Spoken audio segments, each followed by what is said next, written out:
ఓం నమ శివాయ. అందరికీ నమస్కారం అండి. ఎంతో శక్తివంతమైన కార్తీక మాసం ప్రారంభం కాబోతుంది. ఈ నెల అక్టోబర్ 22వ తేదీ నుండి కార్తీక మాసం ప్రారంభమయ్యి నవంబర్ 20వ తేదీతో కార్తీక మాసం ముగుస్తుంది. కానీ కార్తీక మాసానికి ఉన్నంత శక్తి మరే మాసానికి ఉండదని స్కంద పురాణంలో వివరించారు. కాబట్టి ఈ కార్తీక మాసంలో చేసే పూజలకు కోటి జన్మల పుణ్య ఫలితం లభిస్తుంది. కాబట్టి కార్తీక మాసంలో నది స్నానాలు చేయడం, వనభోజనాలు చేయడం ద్వారా అఖండ కుబేర యోగం సిద్ధిస్తుంది. కాబట్టి ఈ కార్తీక మాసం వచ్చే లోపల ఈ వీడియో మీ కంటపడిందంటే మీరు చాలా అదృష్టవంతులని చెప్పుకోవచ్చు. కార్తీక మాసం నెల రోజుల పాటు ఏ నియమాలు పాటించాలి, ప్రతిరోజు దీపారాధన చేయలేని వారు ఏం చేయాలి, కార్తీక మాసంలో తినకూడని ఆహారం ఏమిటి, కార్తీక మాసంలో వచ్చే ముఖ్యమైన పండుగలు, అలాగే వాటి విశిష్టత గురించి ఈ వీడియోలో మనం వివరంగా తెలుసుకుందాం. కాబట్టి వీడియోని ఎక్కడా స్కిప్ చేయకుండా చివరి వరకు చూస్తేనే మీకు పూర్తిగా అర్థమవుతుంది. అలాగే మొదటిసారి మీరు మా ఛానల్ చూస్తున్నట్లయితే మా ఛానల్ని సబ్స్క్రైబ్ చేసుకొని నన్ను సపోర్ట్ చేయండి. అలాగే కామెంట్ బాక్స్లో ఓం నమ శివాయ అని కామెంట్ చేయండి. ఈ నెల అక్టోబర్ 22 నుండి కార్తీక మాసం ప్రారంభమవుతుంది. ఈ కార్తీక మాసం నెల రోజులు స్త్రీలు తెల్లవారుజామున నిద్రలేచి చన్నీటితో స్నానం చేసి ఇంట్లో దీపారాధన చేయాలి. ఉదయం దీపారాధన చేయడం కుదరని వారు సాయంత్రం సూర్యుడు అస్తమించిన తర్వాత ఇంట్లో దీపారాధన చేసుకోవచ్చు. ఈ కార్తీక మాసం నెల రోజులు ఇంట్లో దీపారాధన చేయడం కుదరకపోతే ప్రతి కార్తీక సోమవారం నాడు ఇంట్లో దీపారాధన చేసుకోండి. విశేషంగా ఈ కార్తీక మాసంలో ఖచ్చితంగా నది స్నానాలు చెయ్యాలి కుదిరితే. ప్రతిరోజు నది స్నానాలు చేస్తే 1000 రెట్లు పుణ్య ఫలితం కలుగుతుంది. అయితే ప్రతిరోజు నది స్నానాలు చేయలేము కాబట్టి నీటిలో గంగాజలం కలుపుకొని స్నానం చేయండి. పుణ్యనదిలో స్నానం చేసినంత పుణ్య ఫలితం దక్కుతుంది.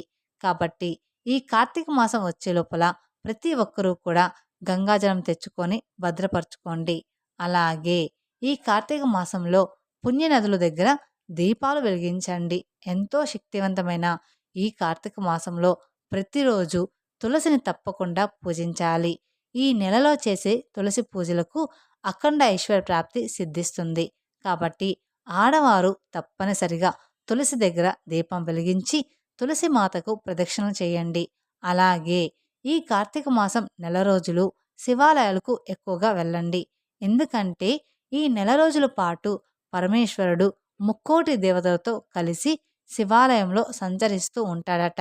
కాబట్టి కార్తీక మాసంలో శివాలయానికి వెళ్ళి దీపాలు వెలిగించి శివుడిని దర్శించుకుంటే శివయ్య ఆశీర్వాదం తక్షణమే కలుగుతుంది. విశేషంగా ఈ కార్తీక మాసంలో ఏదైనా ఒక కార్తీక సోమవారం నాడు బిల్వపత్రాలతో శివుణ్ణి పూజించండి. లేదా మీ దగ్గరలో ఉన్న శివాలయానికి వెళ్ళి శివలింగానికి బిల్వ దళాలు సమర్పించండి. ఇక కార్తీక మాసంలో బిల్వ దళాలతో శివుణ్ణి పూజిస్తే స్వర్గలోక ప్రాప్తి కలుగుతుందని ఆ పరమేశ్వరుడు త్వరగా ప్రసన్నుడయ్యి కొంగు బంగారంలాగా స్వర్ణ కాంతుల్ని ప్రసాదిస్తాడని నమ్మకం. కాబట్టి ఆ పరమేశ్వరుణ్ణి బిల్వ దళాలతో పూజించి శివయ్య అనుగ్రహాన్ని సులభంగా పొందండి. ఇక ఈ కార్తీక మాసంలో వచ్చే ప్రతి సోమవారానికి ఎంతో విశిష్టత ఉంటుంది. కాబట్టి ప్రతి కార్తీక సోమవారం నాడు ఆడవారు తప్పనిసరిగా ఉపవాసం ఉండాలి. ఉదయం అంతా ఉపవాసం ఉండి సాయంత్రం చంద్రుణ్ణి దర్శించి భోజనం చేయవచ్చు. ఇక ఈ కార్తీక సోమవారం ఉపవాసం ఉంటే ఆ పరమేశ్వరుడు త్వరగా అనుగ్రహించి కోరిన కోరికలన్నీ వెంటనే నెరవేరుస్తాడట. ప్రతి కార్తీక సోమవారం తప్పనిసరిగా మీ దగ్గరలో ఉన్న శివాలయానికి వెళ్ళి శివుడికి అభిషేకం చేయండి. సాధారణంగా శివలింగానికి అభిషేకం చేస్తేనే ఎంతో పుణ్య ఫలితం లభిస్తుంది. అయితే ఈ కార్తీక సోమవారం చేసే అభిషేకానికి మాత్రం కొన్ని వేల రెట్లు పుణ్య ఫలితం లభిస్తుందట. ముఖ్యంగా ఈ కార్తీక మాసం నెల రోజులు కొన్ని ఆహార పదార్థాలను అస్సలు తినకూడదు. కార్తీక మాసం పూజలు చేసేవారు మాంసాహారానికి దూరంగా ఉండాలి. అలాగే ఈ కార్తీక మాసంలో ఎట్టి పరిస్థితుల్లోనూ కూడా ఉల్లిపాయలు, ఇంగువ, ముల్లంగి దుంపలు, వంకాయ, మునక్కాయ, గుమ్మడికాయ, ఆనపకాయ, పుచ్చకాయ, వెలగపండు, ఉలవలు ఇలాంటి ఆహార పదార్థాలను తినకూడదు. అలాగే కార్తీక మాసంలో వచ్చే అష్టమి తిథి నాడు కొబ్బరి తినకూడదు. అదేవిధంగా కార్తీక మాసంలో వచ్చే ప్రతి ఆదివారం నాడు ఉసిరికాయ తినకూడదు. ఈ కార్తీక మాసంలో మొత్తం 4 కార్తీక సోమవారాలు వచ్చాయి. అక్టోబర్ 27వ తేదీ మొదటి కార్తీక సోమవారం, నవంబర్ 3వ తేదీ రెండో కార్తీక సోమవారం, నవంబర్ 10వ తేదీ మూడవ కార్తీక సోమవారం, అలాగే నవంబర్ 17వ తేదీ నాలుగవ సోమవారం. ఈ 4 కార్తీక సోమవారాల్లో ప్రతి ఒక్కరి ఇంట్లో శివుణ్ణి పూజించి శివాలయానికి వెళ్ళి దీపాలు వెలిగించండి. అలాగే తప్పనిసరిగా ఒక పూట ఉపవాసం ఉండాలి. అలాగే ఈ కార్తీక సోమవారాల్లో ఖచ్చితంగా ఉసిరి దీపాలు వెలిగించాలి. ఇక ఈ కార్తీక మాసంలో వచ్చే పండుగలు, వాటి విశిష్టత గురించి తెలుసుకుందాం. అక్టోబర్ 23వ తేదీ గురువారం నాడు భగిని హస్త భోజనం జరుపుకోవాలి. భగిని హస్త భోజనం అంటే పెళ్ళైన పిల్లల ఆడపిల్లలందరూ తమ అన్నదమ్ముల్ని ఇంటికి పిలిచి వారికి ఇష్టమైన ఆహారాన్ని వండి మీ చేతుల మీదుగా మీ సోదరులకి భోజనం వడ్డించాలి. తద్వారా మీ సోదరుల ఆయుష్ పెరుగుతుందట. ఇక అక్టోబర్ 25వ తేదీ శనివారం నాడు నాగల చవితి వచ్చింది. నాగల చవితి నాడు నాగపుట్టలో పాలు పోసి పుట్టకు 5 ప్రదక్షిణలు చేయండి. లేదా జంట నాగుల విగ్రహాలకు ఆవు పాలతో అభిషేకం చేసిన నమస్కారం చేసుకోండి. భయంకరమైన కాలసర్ప దోషాలు అన్నీ వెంటనే తొలగిపోతాయి. అలాగే నవంబర్ 1వ తేదీ శనివారం నాడు కార్తీక శుక్ల ఏకాదశి వచ్చింది. శనివారం నాడు కార్తీక శుక్ల ఏకాదశి రావడం చాలా విశేషం. ఈ ఏకాదశి రోజుని శ్రీ మహావిష్ణువు యోగ నిద్ర నుండి మేల్కొంటాడు. కాబట్టి ఈ ఏకాదశి రోజున శ్రీ మహావిష్ణువును పూజించి ఉపవాసం ఉంటే 1000 యాగాలు చేసినంత పుణ్య ఫలితం లభిస్తుందట. ఇక నవంబర్ 2వ తేదీన ఆదివారం నాడు క్షీరాబ్ది ద్వాదశి వచ్చింది. ఈ ద్వాదశి నాడు శ్రీ మహావిష్ణువు లక్ష్మీదేవిని వివాహం చేసుకుంటాడు. కాబట్టి నవంబర్ 2వ తేదీన క్షీరాబ్ది ద్వాదశి నాడు తులసి వివాహం చేస్తాడు. తులసి కోటను లక్ష్మీదేవికి భావిస్తూ, ఉసిరి మొక్కను మహావిష్ణువుగా భావిస్తూ తులసి కోటలో ఉసిరి కొమ్మ పెట్టి వివాహం చేస్తారు. కాబట్టి ఈ క్షీరాబ్ది ద్వాదశి నాడు ప్రతి ఒక్కరూ తులసి కోటలో దీపాలు వెలిగించి తులసిని విశేషంగా పూజించాలి. ఇక నవంబర్ 5వ తేదీ బుధవారం నాడు కార్తీక పౌర్ణమి వచ్చింది. ఇక కార్తీక మాసంలో వచ్చే కార్తీక పౌర్ణమికి ఎంతో విశిష్టత ఉంటుంది. ఈ కార్తీక పౌర్ణమి నాడు కేదర నోములు నోచుకోవాలి. అలాగే ఈ కార్తీక పౌర్ణమి రోజున ప్రతి ఒక్కరూ పుణ్యనదుల్లో స్నానం చేసి శివుడికి ప్రత్యేక పూజలు చేయాలి.